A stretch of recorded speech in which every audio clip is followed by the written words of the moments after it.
बिस्मिल्लाहिर्रहमानिर्रहीम। अस्सलामुअलैकुम दोस्तों।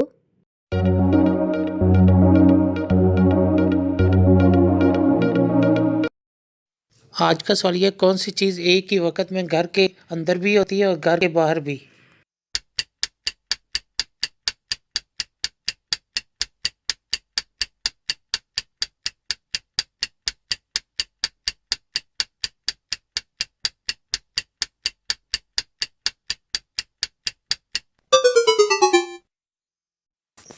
जवाब है घर के बाहर का दरवाज़ा।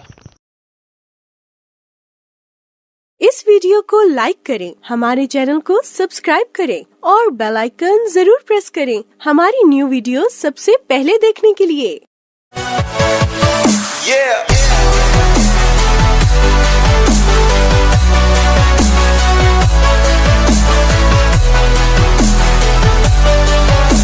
For more updates, subscribe to our channel, click the show links and enjoy watching the videos.